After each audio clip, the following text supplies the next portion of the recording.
Fine Arts en NYU. Ha trabajado en instituciones de arte como el Museo Metropolitano, el famoso MET, colaborando para un programa dirigido por la oficina del director del museo. Fue directora de Educación y Programas Públicos en el Museo del Barrio en Nueva York. Escribe artículos y columnas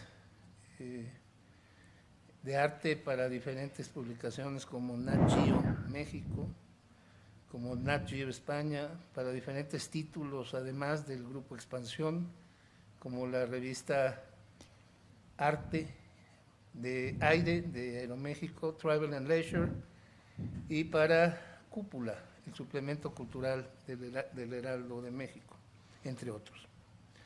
A la vez ha impartido clases de historia del arte en diferentes instituciones universitarias como NYU, John Jay College, Pace University y varios community colleges en Nueva York, ciudad donde vivió por más de 20 años y que durante los veranos participa e imparte cursos de arqueología en excavaciones arqueológicas como Villa Adriana en Tivoli, en el American Academy of Rome en Roma y en el American School of Ancient Studies en Atenas, en Grecia. Maite vive ahora en Madrid con su familia y su perro Polo. Sí. ¿Correcto? Mi perro Polo, sí. Démosle un aplauso a Maite, por favor. Muchas gracias.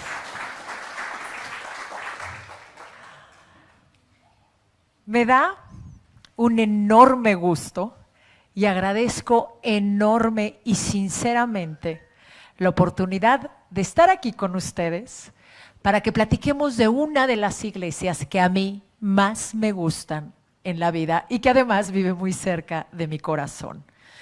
Me refiero a la Basílica de Santa María la Mayor en la ciudad de Roma.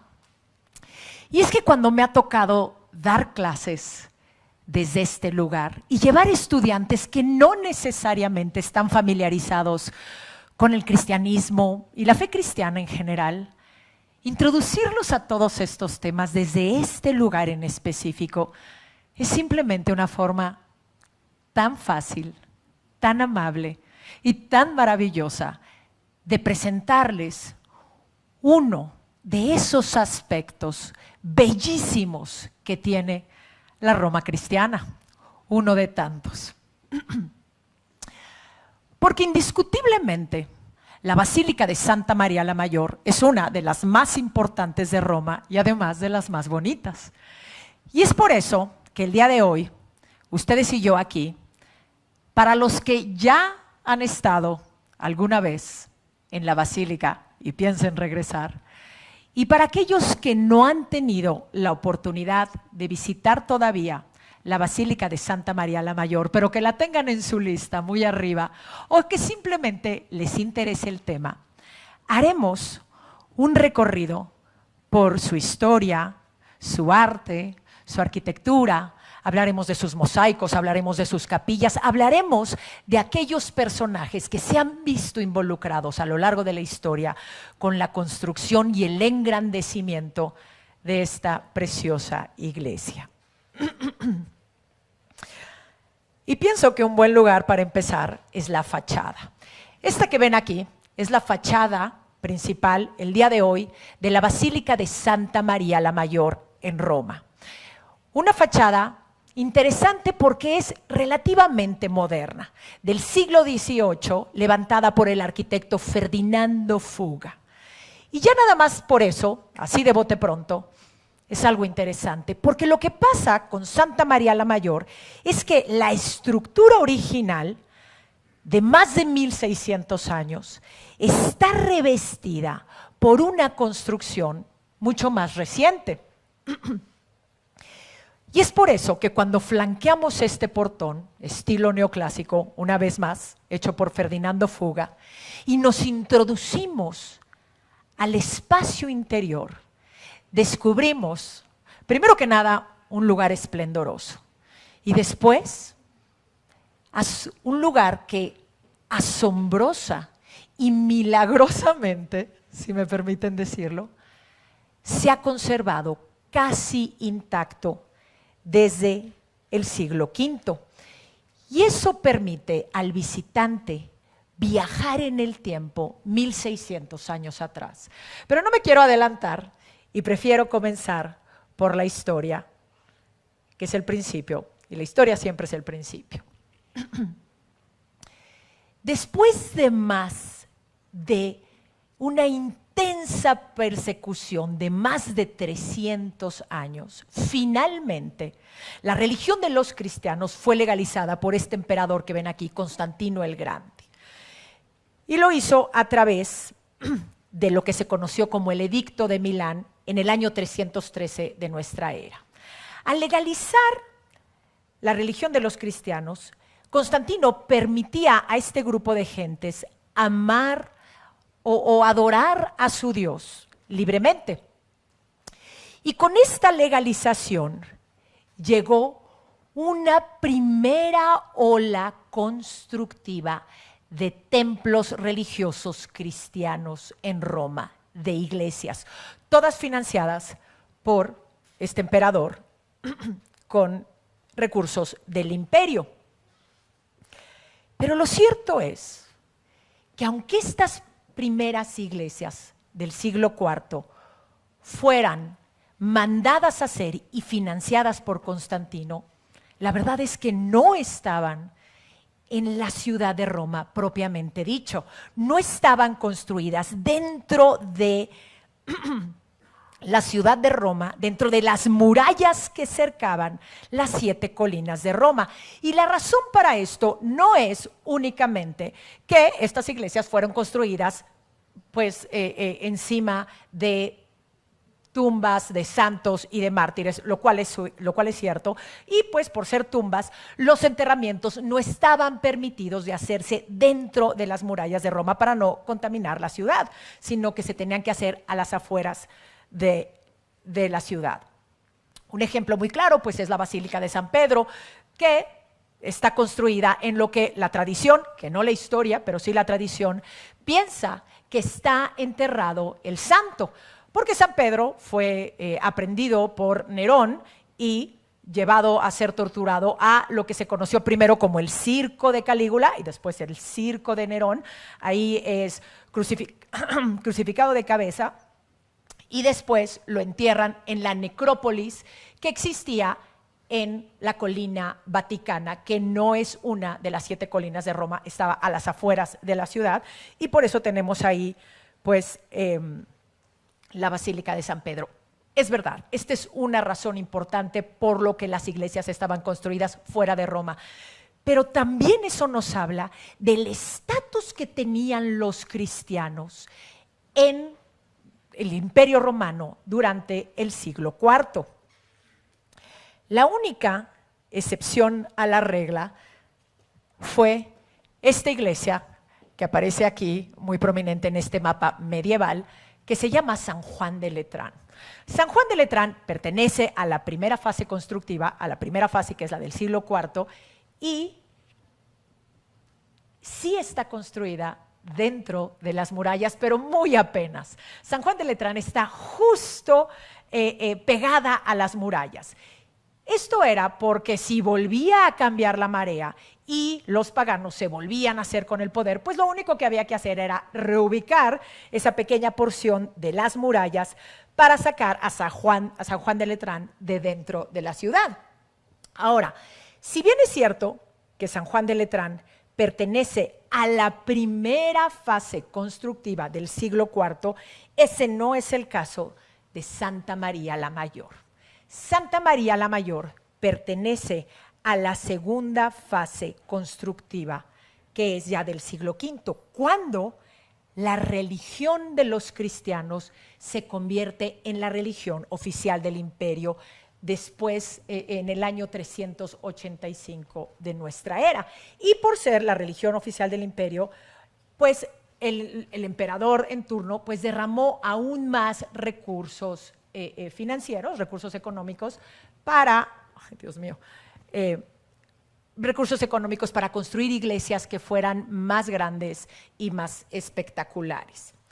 Esto es, si el día de hoy ustedes y yo fuéramos a Roma y camináramos bajo el caluroso sol de agosto desde San Juan de Letrán, tomando la vía Merulana, que es esto, y subiéramos todo hasta arriba hacia el Esquilino, cuando llegáramos a la cima del Esquilino, nos encontraríamos grande, gloriosa, hermosa e imponente la Basílica de Santa María la Mayor, que decora como una tiara la colina del Esquilino.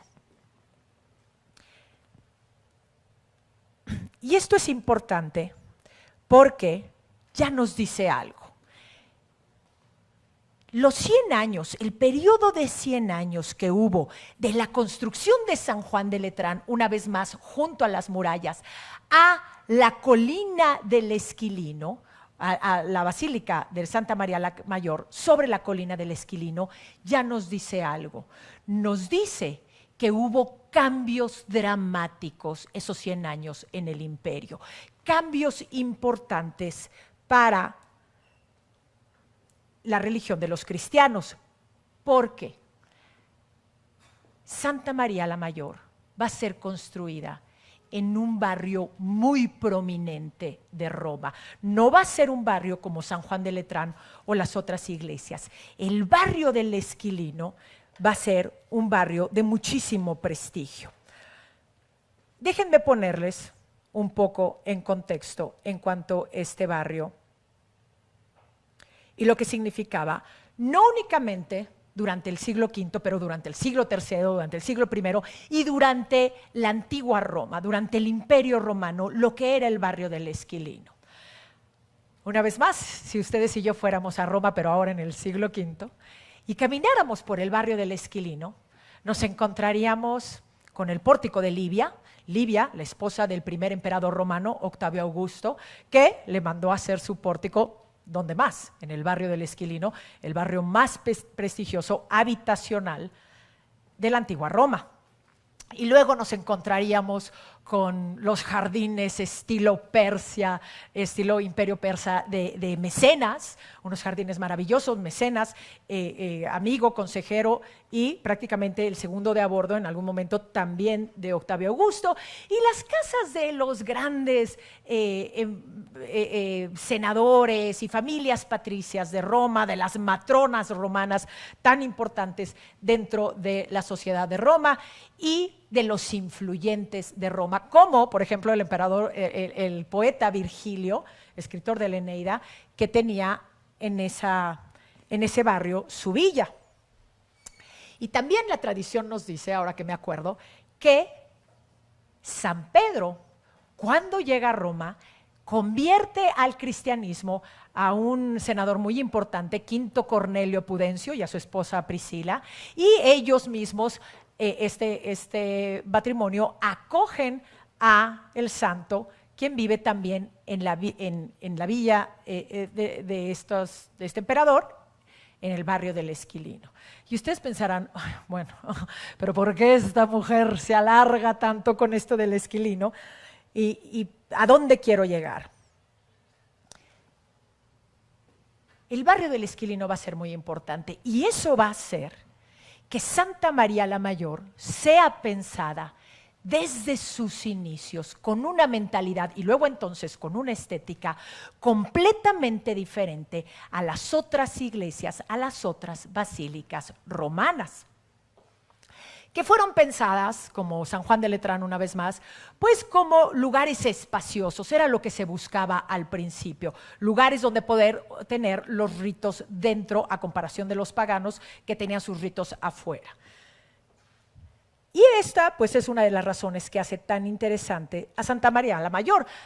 Por darles contexto, en este mismo momento, durante el siglo V, se están construyendo otras iglesias, otras basílicas en Roma, por ejemplo en el Aventino, que también era un barrio muy importante, y el Aventino a mí hoy me encanta, es uno de los lugares que más me gusta caminar cuando voy a Roma,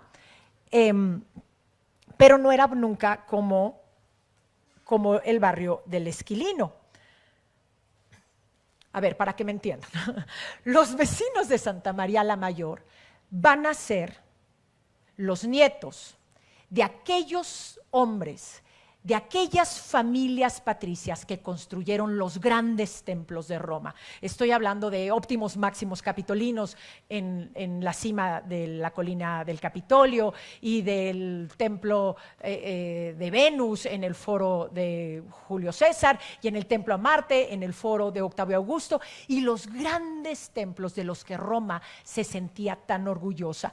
Los nietos de esos hombres van a vivir ahí, en el barrio del Esquilino. ¿Y por qué es esto importante? Porque cuando estos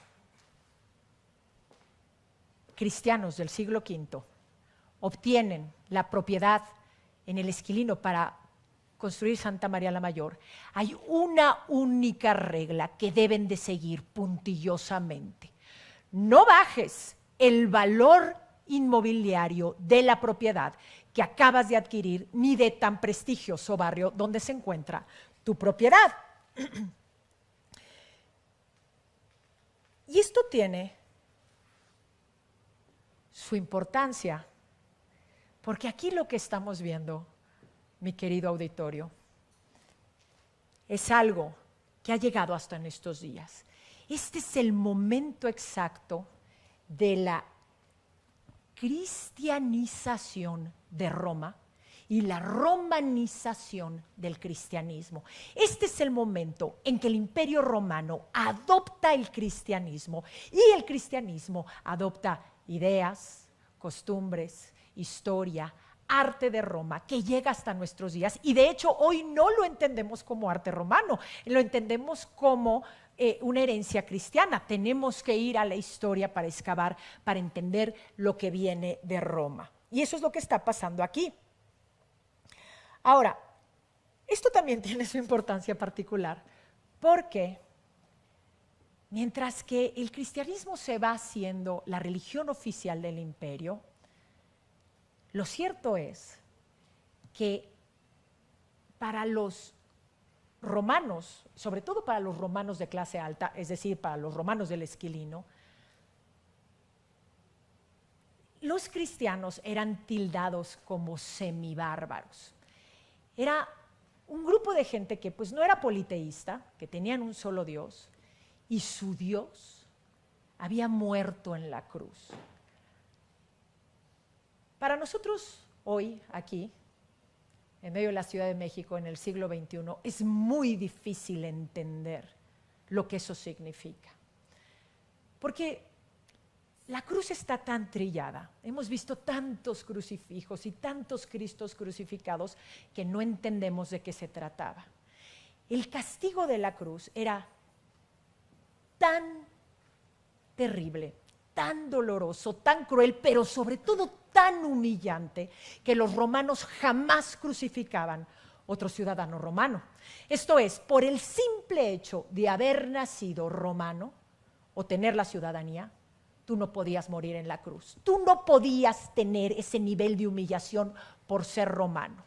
Los romanos crucificaban a diestra y siniestra, pero jamás a un ciudadano romano, crucificaban a esclavos y a extranjeros. Y si tú eras romano y eras condenado a la pena capital, pues se te cortaba la cabeza o se buscaban otras formas de terminar con tu vida, pero jamás terminabas en la cruz.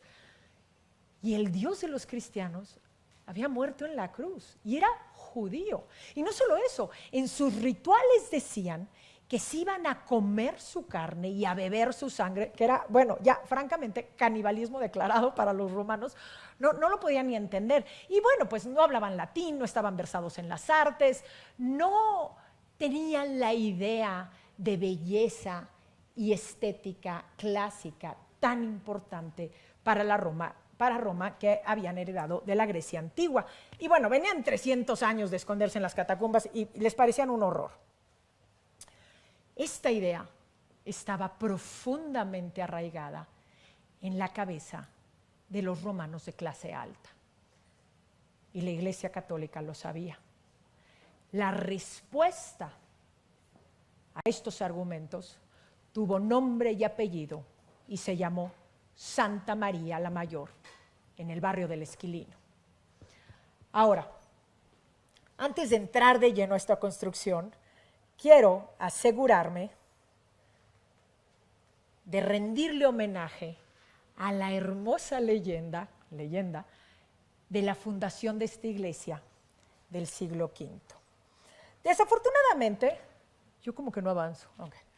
Desafortunadamente, no tenemos evidencia arqueológica o documentos que nos digan que esta historia es verdad, que nos pueda ayudar a asegurar la veracidad de esta historia. Ay, no. Pero, pues, a la tradición de la iglesia le viene guanga todas las evidencias arqueológicas y escritas, y es una tradición que continúa hasta nuestros días. Y es que cuenta la leyenda que esta iglesia no pertenece a la segunda fase constructiva del siglo V, sino a la primera de la que hablamos, a la primera del siglo IV, porque, según la leyenda, quien manda a construir esta iglesia es este papa que ven aquí, el Papa Liberio, del siglo IV. Y nos dice la historia que en medio de esta ola constructiva que traía Constantino y que había construido iglesias a San Pedro y a San Pablo y, pues, no sé, a San Clemente y pues al mismo Jesucristo y a todos estos santos hombres, el Papa Liberio, junto con un matrimonio de cristianos conversos, pues se pusieron a pensar, oye, y esta mujer, María, que trajo a Dios al mundo, pues quizás sería buena idea que nos acordáramos de ella. Y entonces se pusieron entre los tres a idear alguna forma de traer la devoción a la Santísima Virgen a la ciudad de Roma. Y así, un día, un 4 de agosto del año 352, un 4 de agosto, se fueron a dormir estos tres personajes y cayeron en un sueño profundo. En este sueño se les apareció la mismísima Virgen, diciéndoles que al día siguiente iban a presenciar un milagro fantástico en la ciudad de Roma y que en el lugar donde ocurriera ese milagro, ella les pedía que levantaran un templo en su honor, donde la gente pudiera venir pues a rezarle y a pedirle sus favores. Así, al día siguiente, el 5 de agosto del 352, Roma amaneció con una fantástica nevada sobre la colina del Esquilino. Si en Roma nieva en febrero, pues sale en las primeras planas de todos los periódicos, pero si en Roma nieva en agosto, ya eso constituye oficialmente un milagro. Y entonces el Papa Liberio decidió que era un buen momento para delinear, marcar el perímetro de lo que iba a ser la planta de la Basílica de Santa María la Mayor, con la idea de que era la mismísima Virgen la que quería que se le levantara un santuario en este lugar.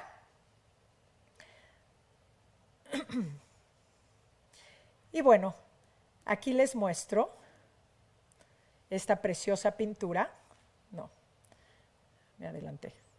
Esta preciosa pintura de Masolino. Masolino, un artista del 480, nacido como Tommaso de Cristoforo, pero que pasó a la historia como Masolino, y junto con Masaccio, otro artista muy importante, hicieron en el siglo XV, hicieron un políptico precioso, precisamente para un retablo precioso para el altar de Santa María la Mayor, y esta pintura bueno, pues era parte importante de ese políptico. Luego vino, ya durante la Contrarreforma, este artista Jacopo Zucchi, del que vamos a hablar más tarde, y hizo el mismo tema.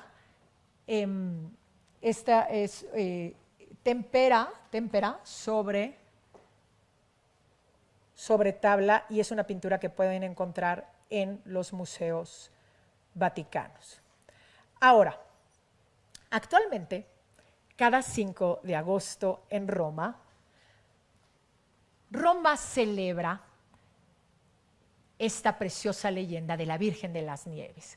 Y cómo lo hacen es, van los romanos a la Basílica de Santa María la Mayor, desde donde llueven pétalos de rosas blancas, simulando aquellos copos que mandó la mismísima Virgen a que cayeran sobre Roma, sobre la colina del Esquilino, donde ella quería que tuviera, que se construyera su templo.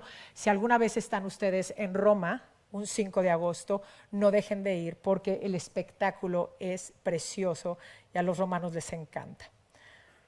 Ahora, hablando de la verdad histórica, de la evidencia arqueológica y la documentación que tenemos, sabemos que la fecha de fundación de esta iglesia es en el siglo V y está asociada a un evento importante que es el Concilio de Éfeso. La Iglesia Católica ya no hace tantos concilios, pero en la iglesia temprana se hacían concilios muy seguido en un esfuerzo de la iglesia por corregir pues malas enseñanzas, creencias equivocadas, y esto fue lo que pasó en el Concilio de Éfeso, cuando se tuvo que lidiar con una herejía promovida por este hombre que ven aquí, Nestorio, patriarca de Constantinopla, que decía que María, por ser una mujer terrenal, pues no podía ser madre de Dios. Luego entonces se abría la pregunta, bueno, si María es madre de Jesús y ella no puede ser madre de Dios, pues ¿quién era Jesús? Y estas eran herejías comunes, se les conocieron como herejías arrianas, donde pues algunos intentaban socavar la divinidad de Cristo. En este concilio de Éfeso, les muestro este mosaico del siglo XIX que se encuentra en una iglesia de Lyon, Francia, donde se está representando el concilio de Éfeso. Y el concilio de Éfeso fue muy importante porque María fue declarada Theotokos. Theotokos significa en griego la mujer que dio a luz a uno que era Dios. Esa es más o menos la traducción. Esta fue la primera enseñanza dogmática referente a María, que la hacía por dogma Madre de Dios. El punto de esta historia es que el Papa en turno, Sixto III, que no Liberio, decidió que era un buen momento para poner la primera piedra en Roma para lo que sería la primera iglesia en el mundo occidental dedicada a la Virgen María. Esto es Santa María la Mayor. Y se pensó hacerlo pues en un lugar prominente como sería la colina del Esquilino.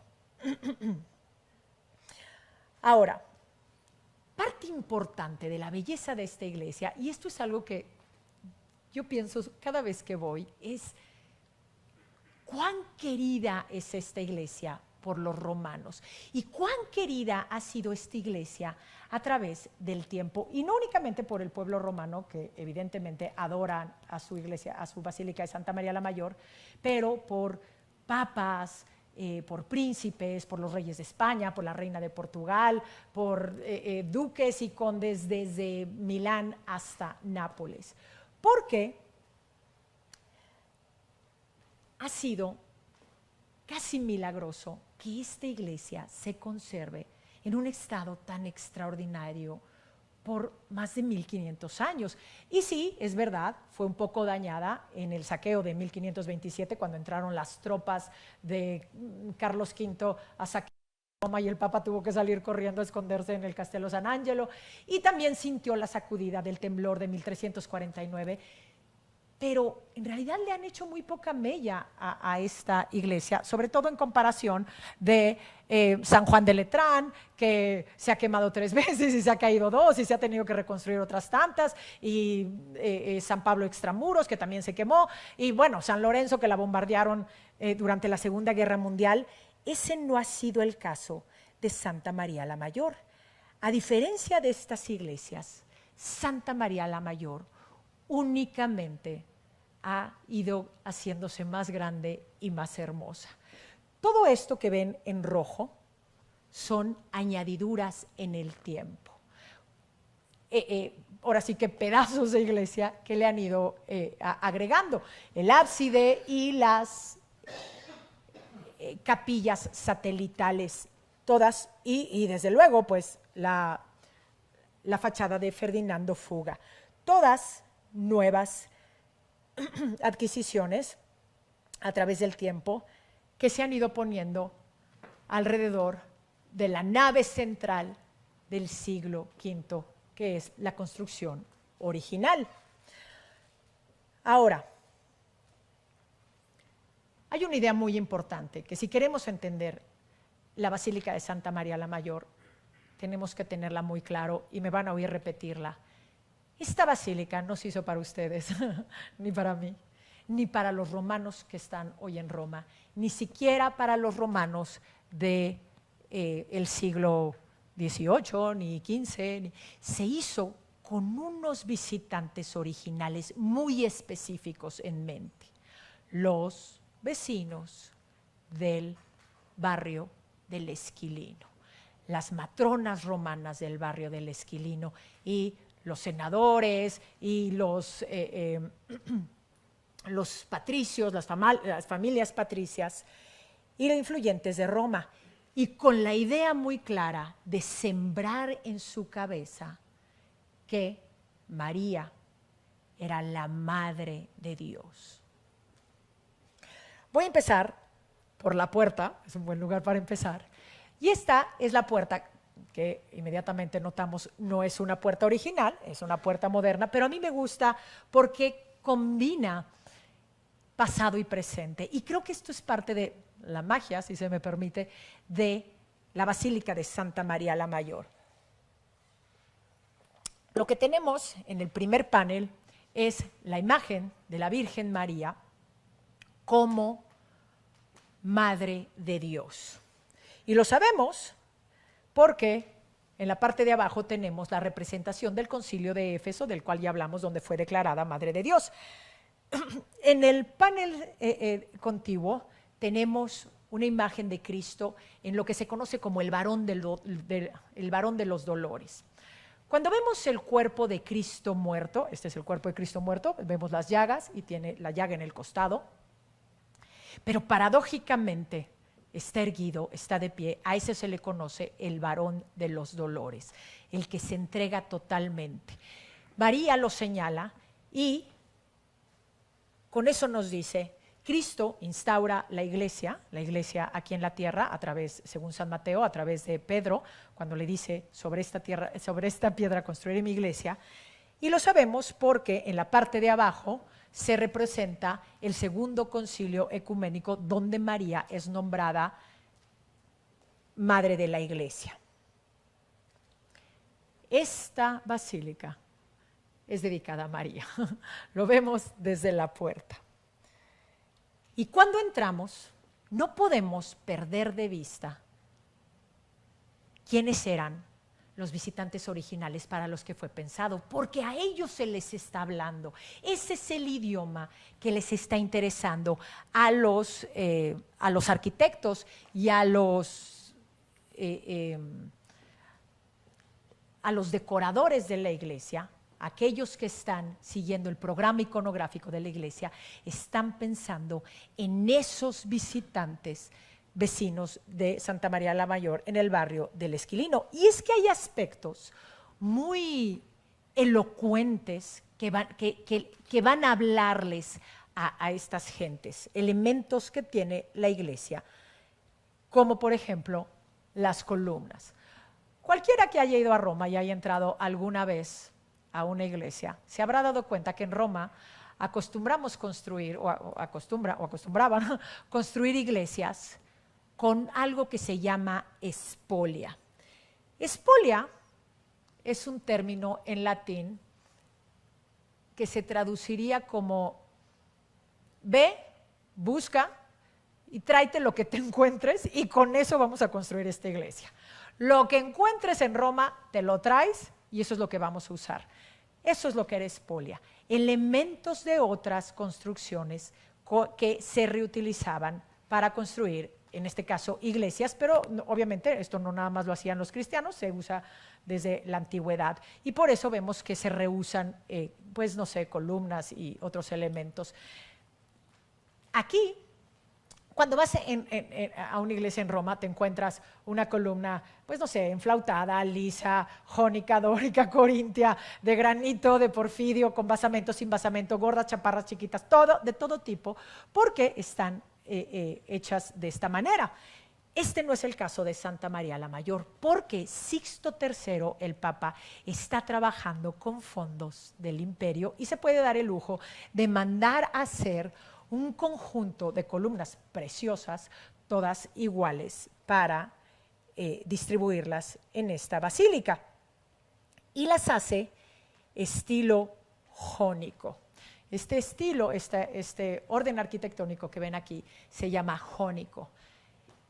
Y ahí hay otro mensaje que leerían y entenderían inmediatamente estos primeros visitantes del Esquilino, porque el orden arquitectónico jónico estaba asociado con la figura femenina, con la figura de la mujer. Eso es lo que nos dice Vitruvio, a comparación de las columnas dóricas, que estarían asociadas con la figura masculina, o las corintias, que tanto gustaban a los romanos, que estarían asociadas con las proporciones de una chica joven. No así las columnas jónicas, tenían que ver con la mujer. Aquí hay un mensaje arquitectónico que, bueno, leemos nosotros y ellos lo leerían inmediatamente, pero además tenía que ver con las matronas romanas, porque durante mucho tiempo en Roma se utilizó que las mujeres de clase alta se peinaran de raya en medio, como con dos chongos, como con dos molotes a los lados, como la princesa Lea, que les pongo aquí, de la Guerra de las Galaxias, no sé si se acuerdan, pero este era el tipo de peinado que utilizaban las matronas romanas en una época. Ahora, otro de los aspectos bellísimos de esta iglesia es el sistema de construcción, que fue hecho a base de proporciones y medidas. Esto es, el ancho de 4 columnas para el espacio intercolumnario entre una y otra, y el doble de esta medida para el espacio entre las columnas y las paredes de la basílica, y lo mismo en lo alto, en lo ancho, y todo estaba construida a base de proporciones. Por eso, cuando uno entra a la Basílica de Santa María la Mayor, te da la idea de ser muy ordenada, muy esquemática, muy sistemática, muy estructurada, y viene, bueno, pues por ahí, por esta forma de construir. En el segundo registro tendríamos en aquella época el doble de las ventanas que tenemos ahorita, por lo que la nave central, acuérdense que no existía lo demás, estaría inundada, bañada de luz natural. Estamos en el siglo V, sería un efecto bastante espectacular. Y por último, el sistema de construcción es de poste y dintel. Es este sistema de construcción que ven aquí, a diferencia de los consabidos arcos romanos. Porque, una vez más, se les está hablando a los nietos de aquellos que construyeron los templos romanos, que usaban este tipo de construcción. A los romanos les interesaban 3 cosas: que sus templos fueran hermosos, funcionales y duraderos. Y la estabilidad arquitectónica que daba este tipo de construcción, pues era, esto era lo que estaban evocando los los arquitectos, de Santa María la Mayor. Pero sin duda alguna, lo que más llamaría la atención a las matronas romanas del Esquilino serían los maravillosos mosaicos que decoran ambas paredes flanqueando la nave central de Santa María la Mayor. Unos mosaicos únicos en la historia del arte, que corren arriba de la cornisa y debajo de las ventanas. Nunca antes tuvimos mosaicos así, y nunca nunca más se volvieron a hacer. Mosaicos únicos, un juego de mosaicos únicos que datan del siglo V de la construcción de Santa María la Mayor. Y antes de entrar a estos mosaicos, quiero hablar un poco de la utilización de mosaicos en la antigua Roma. Las familias acaudaladas romanas utilizaban los mosaicos para decorar sus casas, sus famosas domus romanas, una vez más, en el Esquilino o en el Aventino. Y era una decoración que iba a los pisos. Y era muy cara, muy lujosa y muy costosa. Pero el problema venía que cuando te ibas a cambiar de casa, pues no te podías llevar tu piso, ¿verdad? Entonces, lo que empezaron a hacer fue a buscar soportes no muy grandes, normalmente de forma cuadrada, y colocar en ellos pequeñas piedritas, ¿no? Ya sea pues de piedra, de esmalte, de vidrio, que se llaman teselas. Y se buscaba hacer una figura que se ponían de tal manera que representara una figura con un poco como efecto pictórico, ¿verdad? Bueno. Y entonces después, pues esto se encajaba en el piso. A estos soportes se les llamaba emblemas, en plural, embleme. Y se encajaban en el piso y bueno, pues ya cuando te ibas a tu casa o te cambiabas de casa, pues nada más sacabas tu embleme y te lo llevabas contigo. Y esto lo han visto en muchos museos. Este que les pongo aquí, que me encanta, está en el Met, pero pues, no sé, en el Museo del Louvre hay muchos, y en los museos arqueológicos, en muchos museos de Europa y sobre todo pues en Italia los pueden ver ahí. Ahora, en las villas del Esquilino, una matrona romana tendría un embleme, 2. Ya la muy, muy pudiente, 3. Y en un lujo excesivo, 4 emblemes en la villa del Esquilino. 4 emblemes para la matrona romana más importante y más pudiente del Esquilino. Esa misma matrona visitaría la Basílica de Santa María la Mayor para ver que para la casa de María habría 42 de esos mosaicos. Y lo notaría inmediatamente. Esto es decoración de interiores romana en esteroides. 42 emblemas para la casa de María. Seguramente la emperatriz viuda, la madre del emperador, tendría una casa preciosa con muchos emblemas y muchos lujos, pero esta era la casa de la Madre de Dios y tenía necesariamente que ser mejor y más lujosa y más bonita. Voy a ir a través de algunos de estos mosaicos que cuentan historias del Antiguo Testamento y que nos van llevando en estas historias a través de 5 patriarcas del Antiguo Testamento. Y voy a empezar con esta, que es Isaac.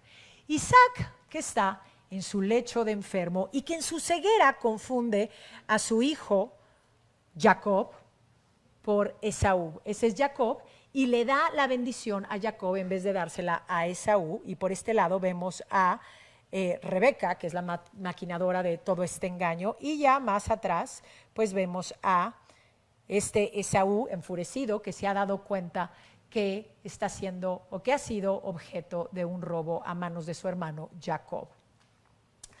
Lo que quiero que noten aquí es el interés del mosaiquista en representar esta escena de manera naturalista, con todos los detalles que pone. Enfrente tenemos otro mosaico, en este caso tenemos a Josué, que está deteniendo el sol. Y una vez más vemos el interés del artista en ponernos a todo un ejército con sus yelmos, con sus lanzas, con sus escudos, con sus armaduras. Tenemos a Josué que está en una escala jerárquica, más alto que los demás, y matorrales y naturaleza y el sol, y uno y otro detalle, y minuciosamente, meticulosamente, el artista te va describiendo la escena. Y este sería el tipo de mosaico, el tipo de emblema que sería fascinante de ver desde lo alto de tu ojo hacia abajo. Va a ser un problema interesante para los artistas cuando haya que poner estos mosaicos en las paredes y los veas hacia arriba, algunos metros más arriba de tu ojo. Definitivamente la perspectiva es diferente. Voy a ir por dos más porque son preciosos. Aquí tenemos a Moisés, un Moisés muy joven que trae a todo el pueblo hebreo detrás de sí, en su mano un bastón con el que acaba de ordenar a las aguas del Mar Rojo que se abran. Al retirarse las aguas, pues se llevaron de encuentro al ejército enemigo, y acá arriba vemos a esta preciosa figura de un guerrero del ejército enemigo que se hace a su escudo, tratando de salvarse. No le servirá de mucho para flotar en las aguas del Mar Rojo, y seguramente morirá como han muerto sus colegas, de los cuales pues solo queda el recuerdo y sus escudos flotando en el agua. Por acá vemos la grupa de un caballo a medio hundirse, y una vez más pues este interés del mosaiquista de poner tantos y tantos y tantos detalles. El problema es que desde el suelo de la nave central de Santa María la Mayor, esto no se va a ver muy bien, esto no se entiende. Y esa es la razón por la que estos mosaicos nunca más se volvieron a hacer en la historia del arte. Porque, aunque es verdad que esos primeros visitantes leerían estos mosaicos mucho mejor que nosotros hoy en día, basados en parte en la columna de Trajano, que todavía se puede ver en Roma, lo cierto es que el arte cristiano, si no lo puedes ver, si no lo puedes entender, si no lo puedes interpretar, no tiene razón de existir. El arte cristiano está hecho para el espectador, para que lo lea y lo entienda perfectamente. Y aunque pues es muy difícil de ver, estos mosaicos se han conservado maravillosamente, su estado de conservación es fantástico, y es una suerte que los tengamos así, porque pues son unos mosaicos soberbios. Pero pues un buen consejo, si vas a visitar la Basílica de Santa María la Mayor y te interesa ver los mosaicos, es que te lleves un buen par de binoculares, porque es muy difícil de verlos y de leerlos desde abajo.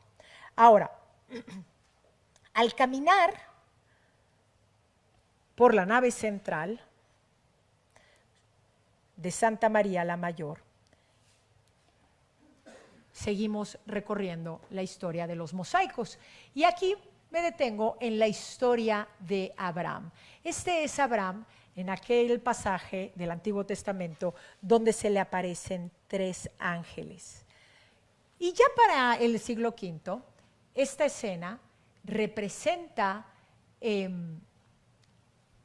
es una prefiguración de la Santísima Trinidad. Es cuando el Padre, el Hijo y el Espíritu Santo se le revelan en una epifanía al padre del pueblo judío, Abraham. Y los vemos aquí de pie, envueltos un poco como en una banderola blanca en un espacio abstracto, y en la parte de abajo vemos otra vez a Abraham en una doble vista que se me hace muy interesante, muy, muy fascinante, donde de este lado está dirigiéndose hacia Sara, su mujer, quien está preparando el pan, e inmediatamente sirve este pan a los 3 ángeles. Quiero que noten cómo Abraham está representado sobre fondo verde que nos habla de naturaleza, nos habla de plantas, de un espacio terrenal, a comparación de los ángeles que están representados sobre fondo dorado, que es la luz divina. Esto es el artista. Sigo diciendo el artista, pero lo que quiero que entiendan aquí es que esto no viene del artista. El artista está informado por teólogos que le están dirigiendo el programa iconográfico. Y este es el interés de ese director teólogo de este programa iconográfico en dejar claro que estos son seres celestiales a comparación de Abraham, un ser terrenal. En este interés de quien está informando el programa iconográfico, es bien interesante que va pensando en la jerarquía del espacio dentro de la basílica. Esto pasa también en la Capilla Sixtina. Esto es, desde la puerta de la basílica hacia el altar, hacia el lugar donde se encuentra el altar, vamos avanzando en estos mosaicos, en la historia, y nos vamos acercando cada vez más y más a la idea del cristianismo. Los mosaicos nos van llevando a la idea del cristianismo. Y así llegamos a esta escena, que es de las últimas, está junto al altar del lado derecho, y lo que tienen aquí es a Melquisedec, que está ofreciendo pan y vino a Dios Padre que está en los cielos, y Abraham atestigua la escena. Es una escena sencilla, pero de mensaje muy poderoso, porque lo que están viendo aquí es la representación en piedra, ni siquiera en piedra, en teselas, de la oración que va a recitar el sacerdote durante la consagración de la Eucaristía. Una oración que nos viene del canon romano, una oración que se recitó la primera vez que se realizó la consagración de la Eucaristía hace 1500 años en Santa María la Mayor, y hoy se sigue celebrando. Bueno, así llegamos al altar.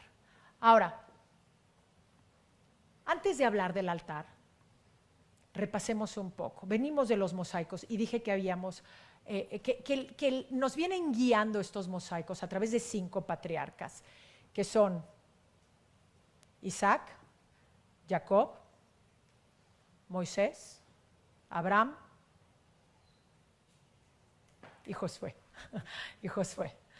Estos 5 patriarcas que tienen en común que Dios les ha dado una promesa de salvación. Dios les ha dicho que los va a salvar y nosotros vamos caminando con ellos hacia el altar, hacia el lugar donde se va a producir esta salvación. Ahora, antes de hablar, llegamos al arco triunfal que marca el altar, y como todos los arcos de triunfo verán que tiene registros que cuentan historias, que tienen narrativas. Antes de hablar de esas narrativas, quiero hablar un poco del arco del triunfo. El arco del triunfo es una estructura arquitectónica que se inventaron los romanos para celebrar victorias militares y conquistas. Y las ponían pues en la vía sacra y en el foro. La Iglesia cristiana toma esta idea y la adapta para usarla en el lugar que marca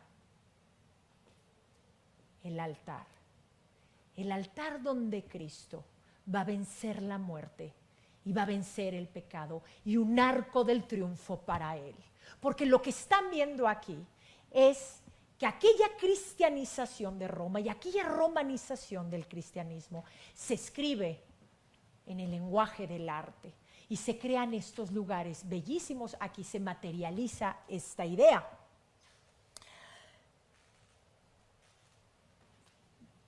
Si Dios nos ha venido prometiendo la salvación, pues ya sabemos de qué se trata.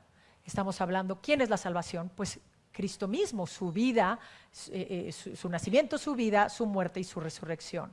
Esas son las historias que esperaríamos encontrar en el arco del triunfo del altar de Santa María la Mayor. Sin embargo, aquí no vamos a ver nada de eso, porque esta iglesia está pensada, dedicada y construida para la Virgen María. Así que lo que vamos a ver aquí es el milagro de la encarnación. Y empezamos por este lado, viendo la Anunciación. Y en el lado opuesto, aquí está la Anunciación y aquí está la presentación en el templo. Algo está raro. Algo me falta de la Anunciación, de cuando baja el arcángel San Gabriel y le dice a María que ella va a ser la Madre de Dios, a la presentación del niño en el templo. Como que ahí hay una escena que me está haciendo falta. Aquí no vamos a ver nada de la natividad en este arco del triunfo. Porque nosotros no somos el público para el que se hizo esto. Y quererle explicar a los romanos del Esquilino, a las matronas de clase alta, que María trajo a Dios al mundo en un establo, en un pesebre, porque no encontró un cuarto de hotel, era más allá de lo que ellos podían entender, y dijeron, ¿sabes qué? Vamos a saltarnos de esa escena olímpicamente, y eso fue lo que hicieron. Y entonces vemos la Anunciación. Esta es una Anunciación que nunca antes se había visto y nunca más la volvieron a hacer. Porque aquí nada de la niña pobre de Nazaret que estaba en su casa leyendo y llegó el ángel. No, no, no, no, no. Aquí le estamos hablando a las matronas romanas y María necesita ser una princesa, por lo que la vemos aquí entronada con una tiara y su vestido precioso, bordado en joyas preciosas. Y bueno, pues con sus ángeles de un lado y del otro que la atienden, todo un entourage celestial para María, porque pues eso es lo que las matronas romanas hubieran entendido de la Madre de Dios. Por este lado vemos estas puertas cerradas que hacen una alusión clara a la virginidad de María. Y de este lado tenemos una figura de un hombre que va saliendo de su casa con una túnica corta y un manto anaranjado sobre el hombro. Lo que están viendo aquí es la primera representación que tenemos de San José. La primera representación que conocemos de San José. Me parece preciosa. Pero lo que vemos es, aquí confluyen dos evangelios. Tenemos el Evangelio de San Lucas con la Anunciación y el Evangelio de San Mateo con la aparición de San José. Y por abajo, los Reyes Magos. A mí me encantan los Reyes Magos porque siempre vienen vestidos exóticos, preciosos, elegantes, pero no hay Reyes Magos como estos, que traen como un pijama a lunares, así como arlequines, una cosa fantástica, que imposible ganarles a estos Reyes Magos. Veamos qué pasó con el paso de los años en Santa María la Mayor. Al transcurrir del tiempo, Santa María la Mayor fue adquiriendo una importancia muy grande en la Iglesia Católica y en Roma. Fue adquiriendo significados simbólicos importantes. Para construir mi argumento, quiero que recordemos al Papa Liberio, aquel Papa de la leyenda de la Virgen de las Nieves, que en el año 354 instauró la fiesta oficial de la Natividad. Ese fue el Papa Liberio. Y más tarde, en el siglo VII, llegaría a Santa María la Mayor una preciosa reliquia, que es un madero, parte del pesebre que sirvió de cunita al Divino Niño. Y este relicario que ven aquí está tallado en cristal de roca y fue un regalo de la reina de Portugal. Y ya para el siglo XII se obtuvieron para Santa María la Mayor las reliquias de San Jerónimo, un santo importantísimo en la iglesia, San Jerónimo, que cuando vivió en Roma fue director espiritual de las damas del Aventino, que no del Esquilino, y luego se fue a vivir a Belén de penitente y ahí tradujo la Biblia al latín, la famosa Vulgata. Y se juntaron todas estas reliquias en Santa María la Mayor. ¿Por qué? Hay un interés ahí de la Iglesia en convertir Santa María la Mayor en el Belén romano, en la pequeña Belén en Roma. Y esto se da porque hay algo que se está cocinando en el siglo VII que tiene muy preocupada a la Iglesia. Me refiero a las tensiones que iban increciendo entre el Islam y la Iglesia católica. Mientras que el Islam conquistaba pues, el norte de África y Medio Oriente y Tierra Santa, todo siempre con miras a Constantinopla, los peregrinos cristianos que iban a los lugares sagrados en Palestina, donde había nacido y muerto y resucitado Jesucristo, pues se hacían cada vez más difíciles. Mientras que en el siglo V teníamos a mujeres solas peregrinando a Belén, pues en el siglo, ya para el siglo VII era cada vez más peligroso hasta que se volviera imposible. Y es por eso que se pensó que de la misma forma que San Juan de Letrán era vista como la Jerusalén romana, la Jerusalén en Roma, Santa María la Mayor iba a ser la iglesia, la basílica oficial de la Natividad, el pequeño Belén en Roma. De manera que, pues si tú no podías ir y peregrinar a Tierra Santa, podías venir a Roma y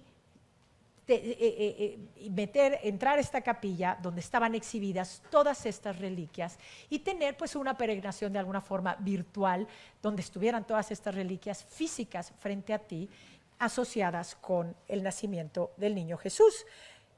Y ya para el siglo XIII, en 1290, en vísperas del jubileo del 1300, este maravilloso escultor Arnolfo di Cambio viene a Roma y hace esta talla del nacimiento.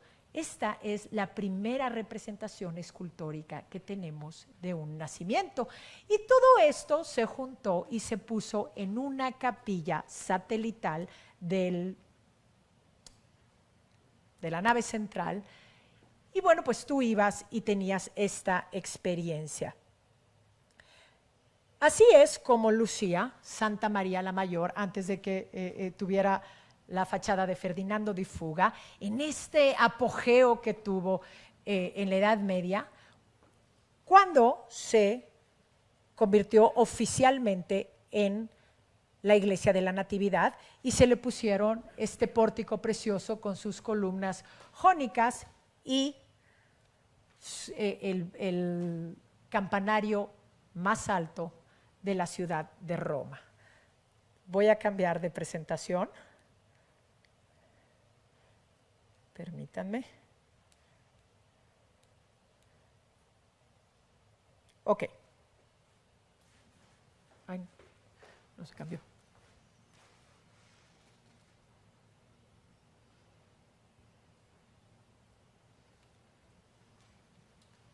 Es esta. Bueno.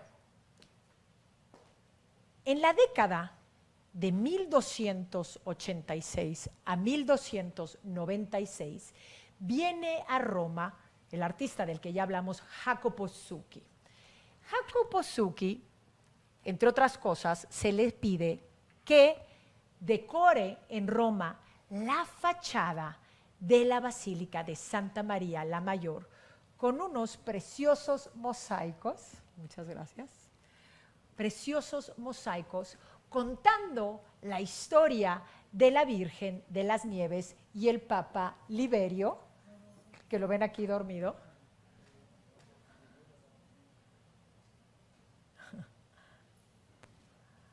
Ok.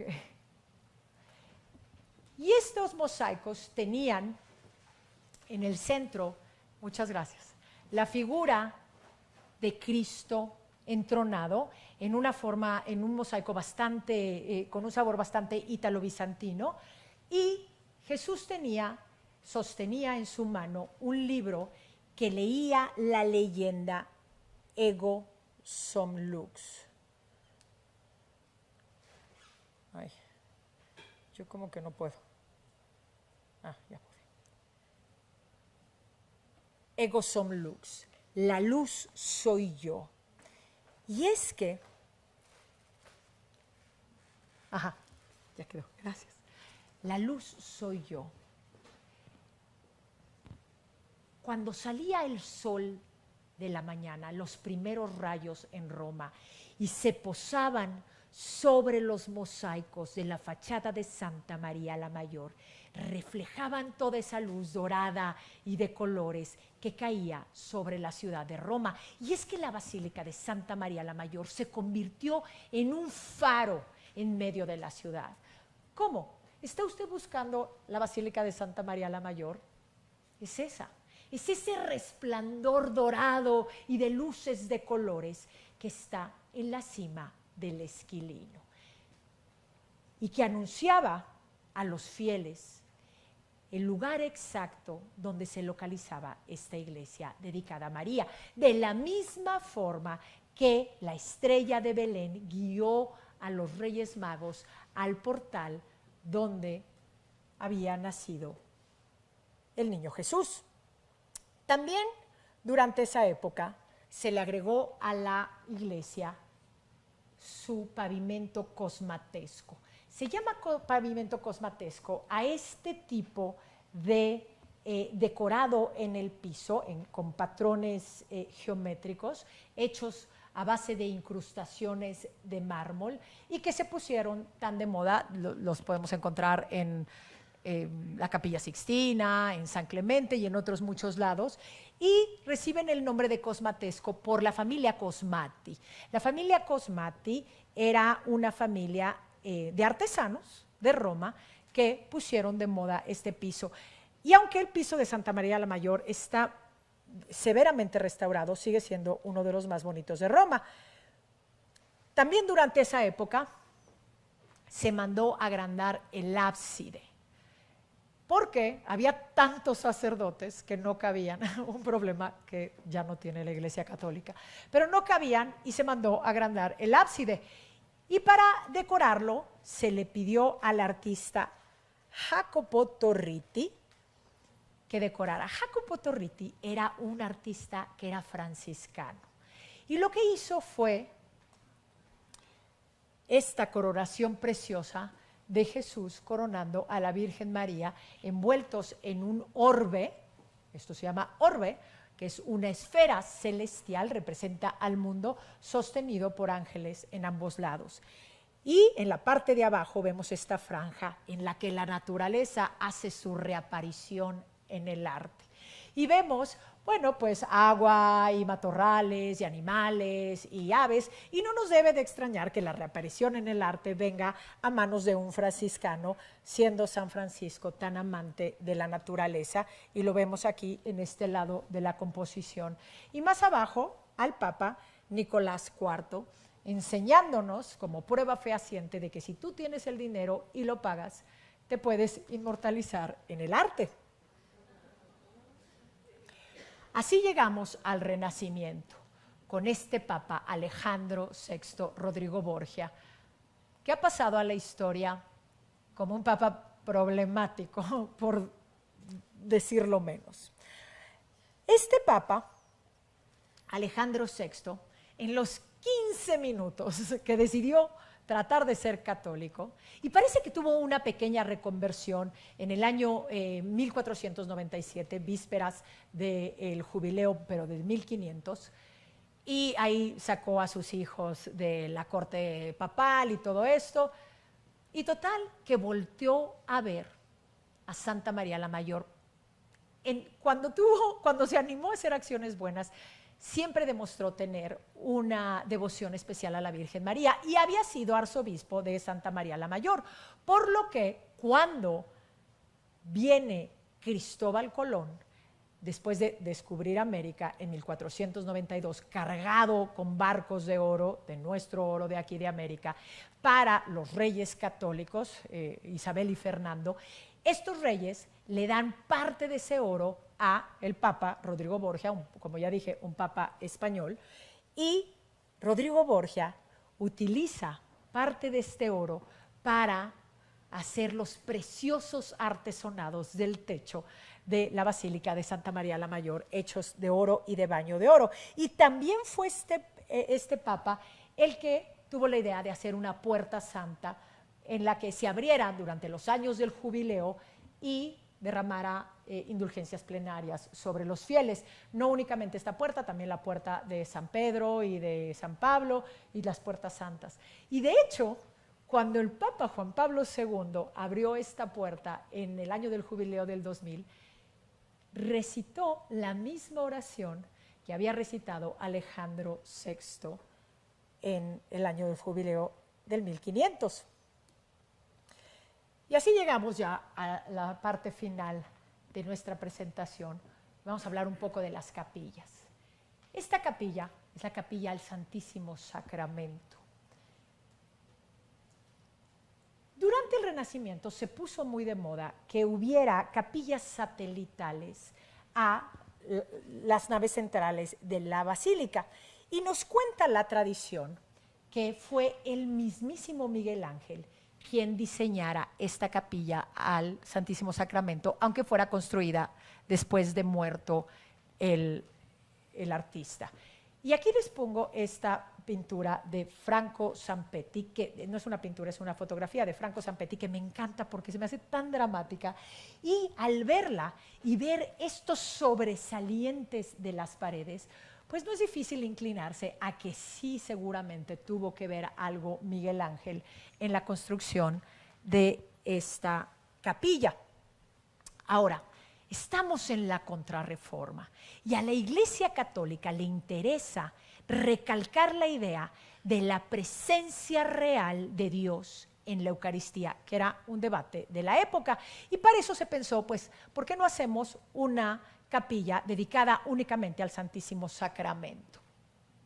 Para esto, Miguel Ángel tuvo uno de los planes más ambiciosos que se podía tener en esa época, que era tomar la capilla donde estaban todas aquellas reliquias, las que hablamos, el pequeño Belén de Roma, que era la capilla más antigua de la Basílica del año 800, levantarla físicamente, literalmente tomarla y introducirla en la cripta debajo del altar mayor, en una maniobra que yo hubiera dado algo por verla, y le pidió así a su arquitecto Domenico Fontana que hiciera esta maniobra. Domenico Fontana fue el mismo arquitecto que tomó el obelisco, ese obelisco precioso de granito rojo que estaba en el circo, que primero era el circo de Calígula y luego era el circo de Nerón, en la médula, y lo puso en la parte central de la basílica, de la Piazza San Pedro, de la Piazza de la Basílica de San Pedro, que hoy tenemos ese obelisco ahí y hoy está abrazada por la columnata de Bernini. Él fue el que lo movió en una maniobra que le llevó pues meses. Y pues Domenico estaba tan orgulloso de su hazaña que hizo este dibujo que tienen aquí. Sobre esta capilla se mandó a hacer este tabernáculo de piedra hecho por Bastiano Torrigiani, Ludovico del Duca, que tiene mucho chiste. ¿Por qué? Este traspasar la capilla de Belén a la cripta para hacerla la capilla del Santísimo Sacramento no es capricho de Miguel Ángel ni ocurrencias de la Iglesia. Tiene un significado profundo. ¿Por qué? Belén significa la casa del pan. Y el Papa Gregorio, entre otros, decía en sus homilías que Cristo viene a nosotros en forma de pan. Luego entonces, hacer la capilla de Belén, la capilla del Santísimo Sacramento, tenía mucho sentido. Y para celebrarla hicieron este tabernáculo que también hace mucho sentido porque está cargado por ángeles. La oración de la consagración dice que son los ángeles los que nos traen a nosotros el regalo divino que nos hace Cristo en la Eucaristía. Y esta me encanta en especial porque esta foto es truquera, pero estos ángeles, si los ven, tienen las manos vacías. No están cargando con sus manos, sino con sus hombros. Y eso da la sensación de que este tabernáculo flotara un poco en el aire. Y es precioso. Y solamente porque ya estamos aquí, les voy a enseñar. Esta es la cripta, este es el altar mayor, este es el altarcito debajo de la cripta. Y en ese altarcito, cuando todavía estaba en la capilla de Belén, fue donde San Ignacio de Loyola celebró su primera misa. Ahora, vamos a hablar de la última capilla, de la Madonna del Salus Populi Romani. Esta capilla fue mandada a construir, también se le conoce como Capilla Paulina, fue mandada a construir por la familia Borghese del año 1606 a 1612. Y evidentemente los Borghese pues trajeron a los mejores escultores de la época, entre ellos Pietro Bernini.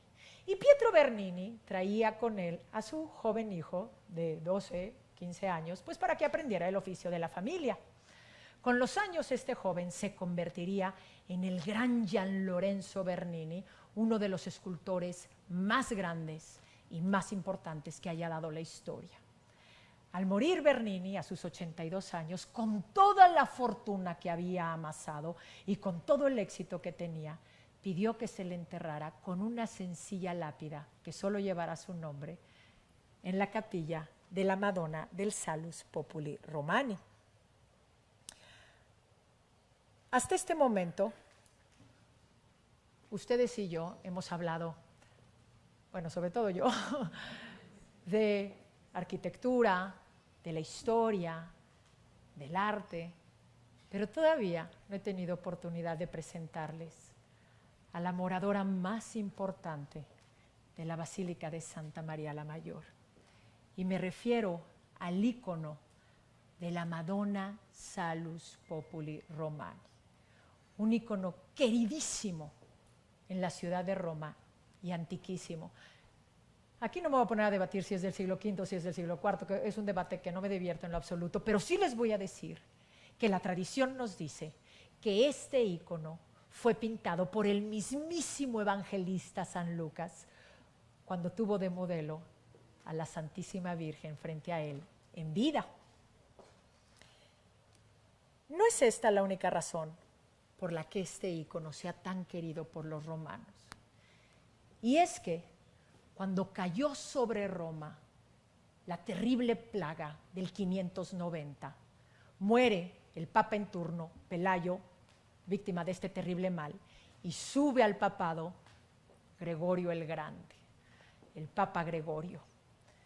Y en un acto ya desesperado, ya sin saber qué hacer, el Papa Gregorio va a la Basílica de Santa María la Mayor, toma el ícono y en sus manos liderea, con el ícono en sus manos, liderea una procesión por todas las calles de Roma, donde los documentos nos dicen que los romanos morían como moscas uno tras otro, porque bueno, pues obviamente aquello de la procesión no ha de haber sido muy bueno para lo del contagio, pero se morían, ahora sí que literalmente iban muriéndose en el camino, rogándole a la Virgen, pidiéndole que los salvara. Y así, al llegar al puente que los iba a cruzar del otro lado del Tíber, frente al mausoleo de Roma, al llegar a este puente, vieron en la cima de esta estructura la enorme figura del mismísimo San Miguel Arcángel, que empuñaba en su mano su espada de fuego chorreante de sangre, porque había bajado por instrucciones de la mismísima Virgen María a matar a la plaga del 590. Y desde entonces, este ícono se conoce como la Madonna Salvadora del pueblo romano. Y los romanos la adoran. Y está la devoción, y está la fe que tienen en este ícono.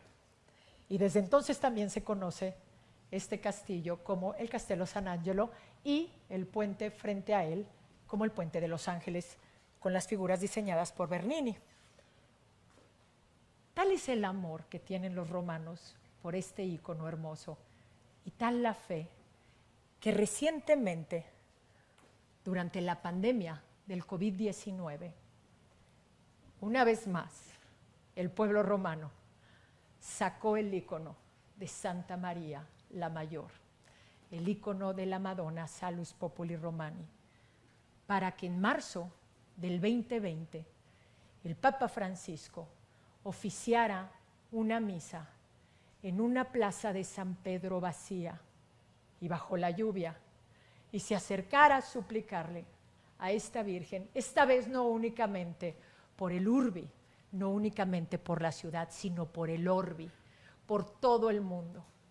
Y una vez más, hermanados en nuestra humanidad, salimos adelante. Nunca lo hubiéramos podido hacer sin la asistencia de las manos milagrosas y generosas de médicos, doctores, enfermeros y enfermeras de todo el mundo, como las manos del auditorio que tengo hoy frente a mí. Y tampoco lo hubiéramos podido hacer sin la protección siempre amorosa e incansable de la Madonna del Salus Populi Romani, que vive desde hace más de 1500 años en la Basílica de Santa María la Mayor. Gracias.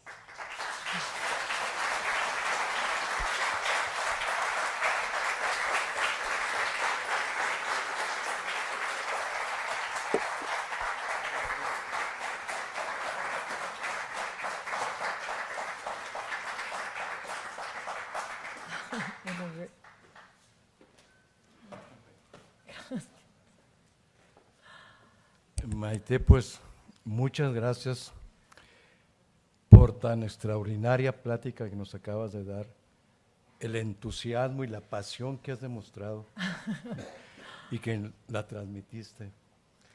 Y ahorita el doctor Pérez Castro te va a hacer un pequeño presente. Bueno, que no se le olviden las tortillas. Que no se le olviden las tortillas, para que tengas un recuerdo de nuestro hospital. Muchas gracias. Nuevamente, muchas gracias. Muchas gracias, muchas gracias. Fíjate que con la novedad que también a nosotros nos gusta hablar. Es de tal manera que yo no voy a hablar, pero a veces le pedimos a nuestro público que si tiene alguna pregunta o un comentario que hacer, nos gustaría muchísimo conocer sus puntos de vista, su opinión, en brevísimos minutos, alguna pregunta, algún comentario. Así, adelante, por favor, adelante, Pilar, si eres tan amable. Gracias, muchas felicidades, excelente plática, me encantó. Muchas gracias. Ahora, quiero saber, la tradición también de los templos cristianos es ponerlos encima de los templos paganos. ¿Aquí hay un templo pagano abajo? Abajo de la Basílica de Santa María, no lo creo. No estoy 100% segura, pero no lo creo. No, no era es más, no. El área del Esquilino no era un lugar de templos, era un barrio residencial. Los templos de Roma están en la colina del Capitolio y sobre el Foro Romano, no en el Esquilino.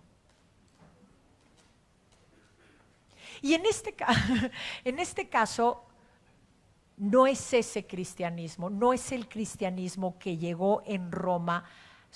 Ahí tenían mucho cuidado los cristianos, por eso también construyen afuera de las murallas. No querían animadversiones con los romanos, porque bueno, pues esto es un proceso, no es que llegó el catolicismo y dijo, bueno, pues ya ahora somos la religión oficial. Esto fue un proceso y hubo que ir convenciendo a los romanos, y bueno, Santa María la Mayor es parte de ese convencimiento. Sí, adelante, por favor, si eres tan amable.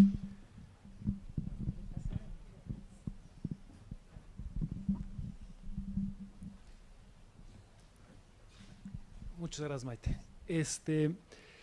Ahorita lo mencionaste y también lo mencionaste en tu curso de la Capilla Sixtina, cuando dices, oye, esta decoración, esta arte va enfocada a cierto público que la va a entender, ¿no? No es para que te hable a ti, sino está diseñado para gente que lo va a entender y le va a transmitir un mensaje.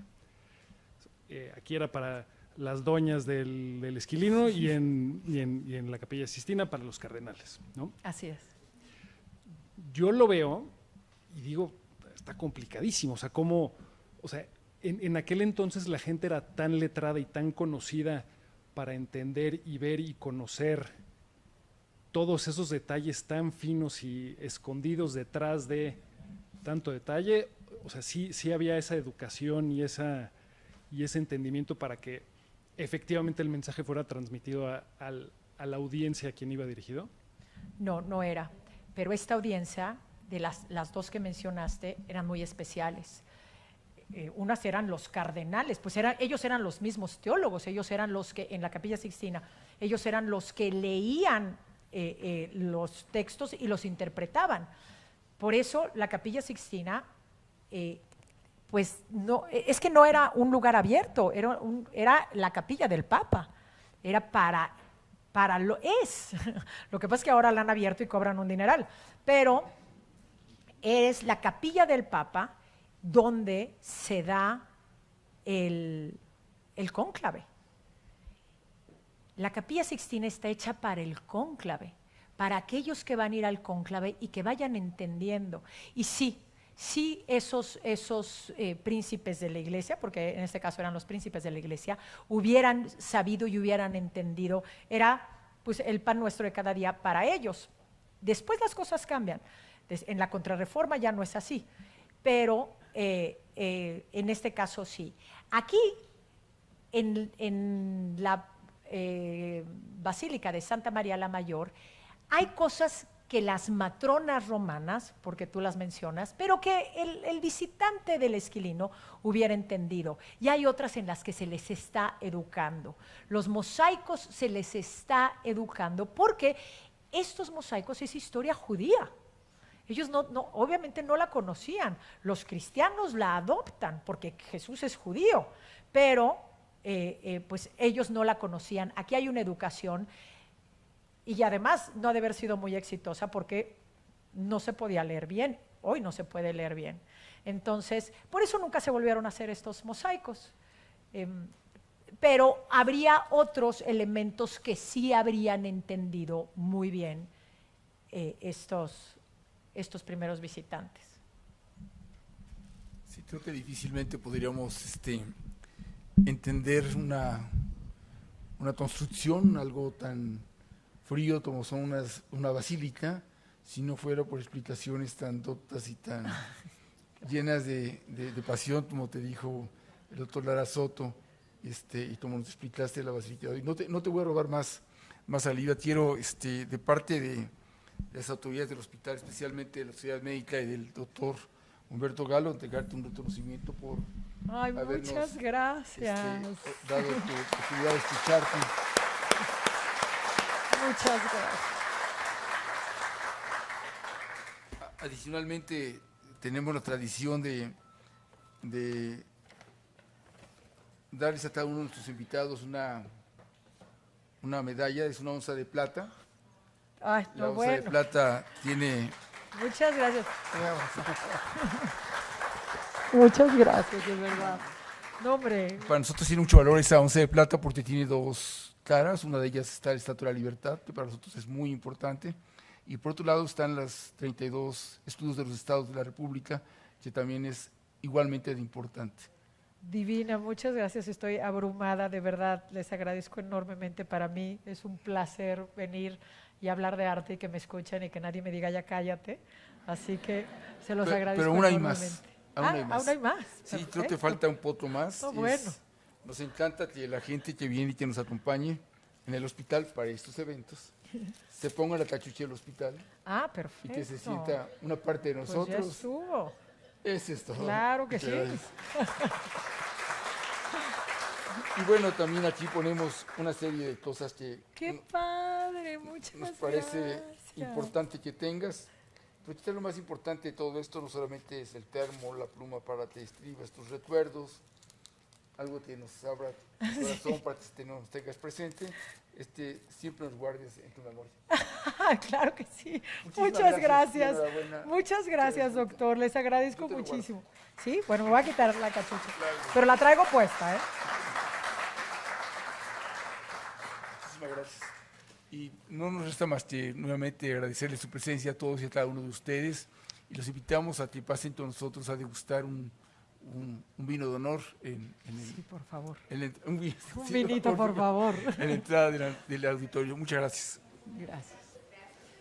Muchas gracias, doctor. Qué bárbaro.